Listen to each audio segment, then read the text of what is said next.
Step 9 about creating an effective workforce plan is around developing your recruiting plan. Now, this is an area that most businesses don't put any effort into, but it's something I'd encourage you to do. Now, we've created our workforce planning model, you've analysed it to pull some strategies out, you've developed some role profiles which you're going to use also in step 10, and this is about creating your recruiting plan. It's a relatively simple process, and it's one that I would encourage you to do. So let's just have a look at a typical recruiting plan and how you put one together. So here's an example of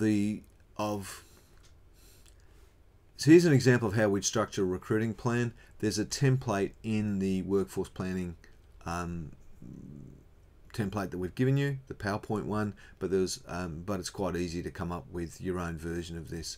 So our model just basically says, what's the position, what's the trigger that is going to tell you that we're going to need to actually have somebody in place at that point. What's the ramp up time required, and that's what's the time required to get a new person up to speed in that role.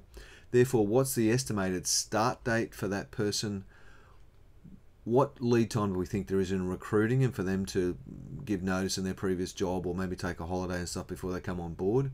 Therefore, what does our recruiting start date need to be? So if you look at our logistics officer, Julie, she's going to retire in December 2017.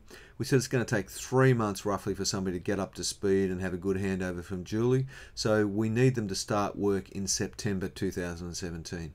We think there's going to be a 4-month recruiting lead time. Could be a bit hard to find somebody, and we're going to need to give them adequate time to get started and do things.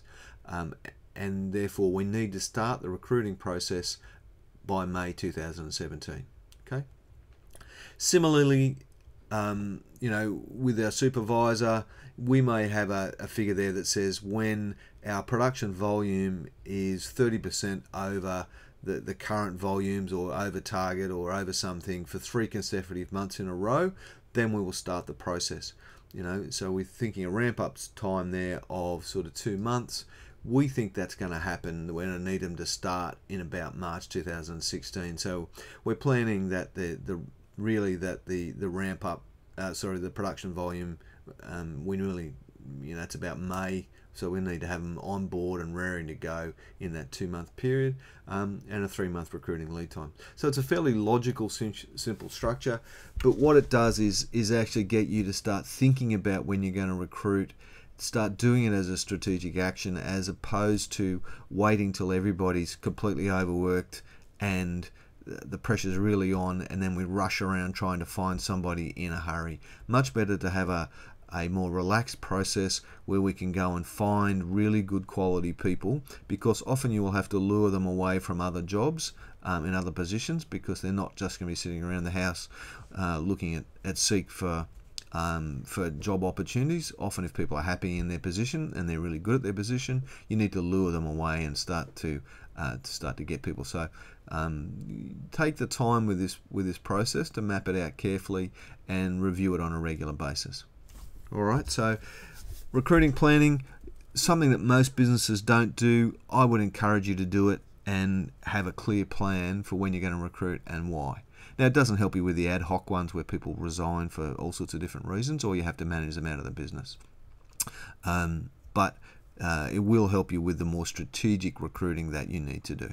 All right. So next session we're going to talk about, next video we're going to talk about developing personal development plans, which is about individual training needs analysis. All right. So any questions on recruiting planning, please just give me a call or flick me a post and we can discuss it. Thanks.